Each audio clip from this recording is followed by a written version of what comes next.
Okay, so here's where I am on this. I'm getting ready to paint, but I wanted to show some real tight close-ups of the body here because, boy, you know, I feel kind of bad. I know Chris got a warped body, a little bit warped, not major. But I, on the other hand, got the straightest body I've ever gotten. This thing is unbelievably sharp and straight and precise. I just wanted to show around it a little bit now that I have it out of the bag on how clean it is. Now I did nothing to this, nothing at all. The body was not on a sprue. It was separated, and there was no flash anywhere. I mean anywhere. I did absolutely nothing, no prep whatsoever. And it has great detail. This is going to be a joy to build. I've been separating parts for painting, and the way I do that, basically I just go all the way through the instructions. I'm trying to find pictures on the internet. It's a little bewildering because there's a lot of C5 Rs and there are there's 3 different yellow race cars and from 2001, and then there is the 2002 seems to be completely different on the colors, on things like the motor and so on. So I think that what I'm going to do, I had decided to ignore the instructions until I went looking for engine pictures, and then I've decided to ignore the engine pictures and just go with the instruction colors. So it's going to be a little strange, for me anyway. Certain things like the drivetrain, of course, is all aluminum, so that's going to be that. But the motor block, they want to paint it satin black. And when they're satin black, from what I can see on the internet, the valve covers are going to be, you know, silver, aluminum, I think. That's what I'm going to do anyway. And so what I do generally is I go all the way through the instructions and I separate parts. These are going to be all the silver, like aluminum parts. And then over here are all the satin black. And most of the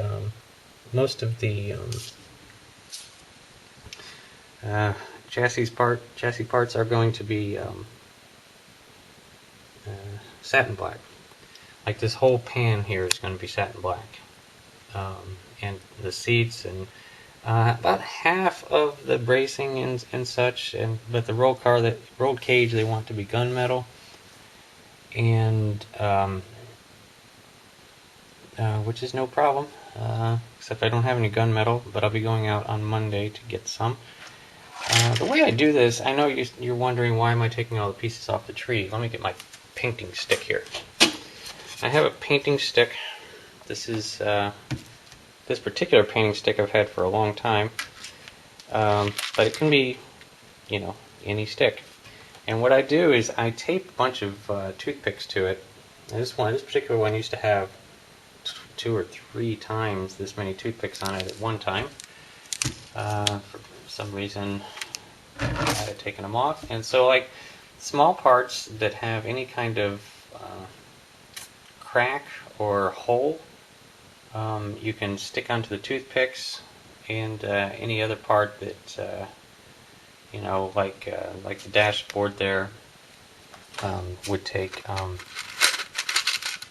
completely unprepared dashboard here. Of course, there's no hole, so it would be tape, and you can get creative with your tape contraptions. You can roll it up and make something that sticks up and engages that and still holds it up in the air so that there's nothing touching and making a pool of paint.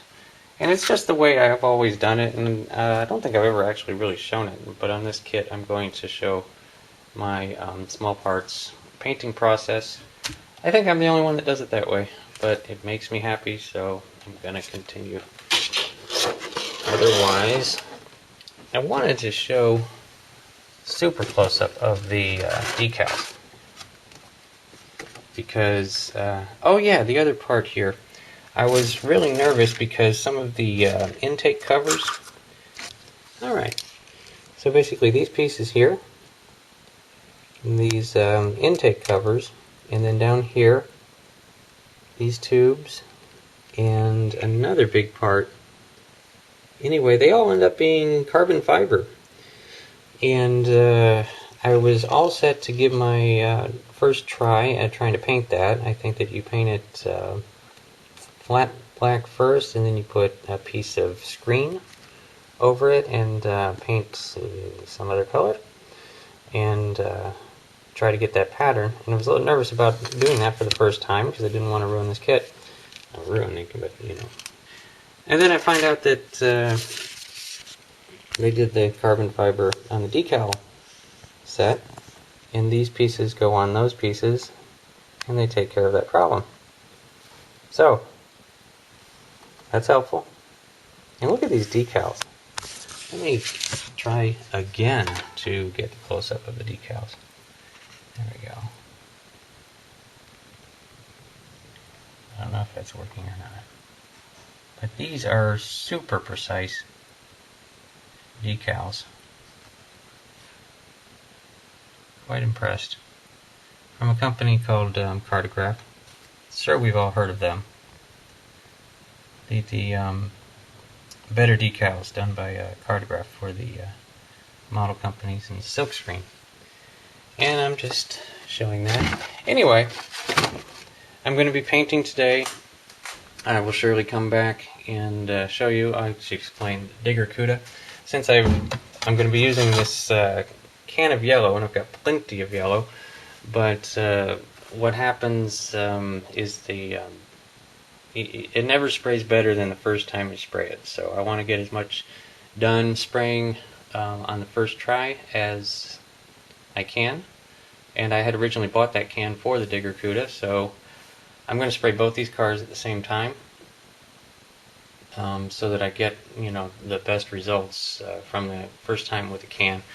And I know you can just clean the tip, but I never do. And the yeah, just killing two birds with one stone. And so I'm going to be doing these two together. And that's about it. Now, on the video here, I wanted to try to kind of copy the way Chris does his videos, and you know, he, like you see with the Days of Thunder kit that he's doing, he's showing excerpts from the movie, and I wanted to show excerpts from the race. But as it turns out, from what I'm finding, 2001 was way back before HD was common, and I can't find a whole lot of HD footage. I can only find this little tiny squares and footage, so I'm just going to show the Bigfoot race from Take This Job and Shove It. Okay, so while you were watching that, I painted the bodies, and they turned out pretty good. You know what, that big can of Rust-Oleum, I used like most of the can. This was because it was you know, really almost three bodies, because the bottom half of the Digger Cuda had to be painted, and so it was really like painting three bodies plus these extra parts over here. And I went with about 5 coats, I would say. You know, the really light coats, and then you build them up, and then your final coat is pretty much the thickest one. And I'm quite happy.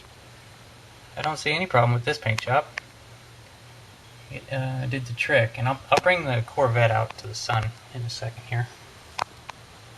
But it's nice and even all the way around. All the detail is still there. I have to say, now I've been painting with Rust-Oleum for a long time, so I've developed a little bit of a knack for it. And of course, every time you actually say that is when you're really going to mess up the paint job really bad. So there's, make sure you don't even start to sound like you know what you're doing, because that's when everything will get messed up. But these paint jobs are pretty darn acceptable. And yeah, also I had forgotten to mention, they wanted you to paint just the front part of the splitter there, because it was going to be sticking out. You see there? It peeks out there, so that has to be yellow. So painted just the front of that, and once that cures, I'll tape up the rest of it and then paint the rest of that chassis pan, the satin black that they want. And, the wing, that's the back of the digger CUDA right there. And the wing from the Corvette. And yeah, I got one little bug in there, but he's just barely in there. Once it cures, I'm going to flake him off of there. I don't think there's going to be any problem. And I probably won't do any polishing. I got good results on the first try. This, believe it or not, no primer and no clear coat. If you're really baby the first couple of coats, you don't need any primer with Rust-Oleum anyway. I wouldn't try to do that with Duplicolor. But let me bring it out into the sun here. It's going to freak the camera out really bad. Alright. Concentrate. There we go. And that is pretty good, must say.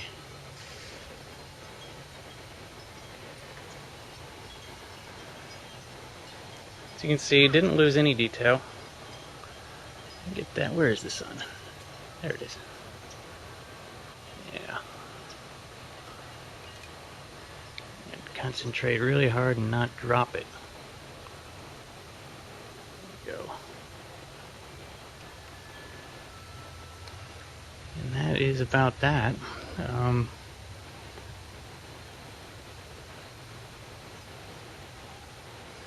So I bring it back in and let the camera continue to freak out. There we go. Major adjustment. And I put it here and concentrate on chassis parts for a couple of days, because this being an enamel, definitely got to let it air out. It should be fine by tomorrow, but I like to give it at least 2 days to make sure. And because I ate up so much time showing that video, this will just about do it. I haven't painted any of these other parts now, but of course you can look forward to that in the next update. I would say the hard part's over, because that's always the things that the part that I'm always worried about. Because if you mess up the body paint, it's got to go to the strip tank, and you got to wait and wait and wait. And that part is good to go, so that is not going to tie up the schedule. Now these parts, of course, paint much faster and they cure much faster, because there's going to be satin black and flat black, and there's really the shiny colors are the ones that take the longest to dry. So the majority of these, gunmetal, flat black, satin black, there's only a little bit of gloss red, shock absorbers, and that rear cover. And so it should go pretty quickly. So look forward to another update. I don't know when, but pretty quick, because it's moving along very fast. Because I'm trying to keep up with Chris. I'm not sure if I'm going to be able to get this done anywhere near when he gets his done, but I'm going to try. But I do appreciate you watching, and stay tuned for the next one. Bye.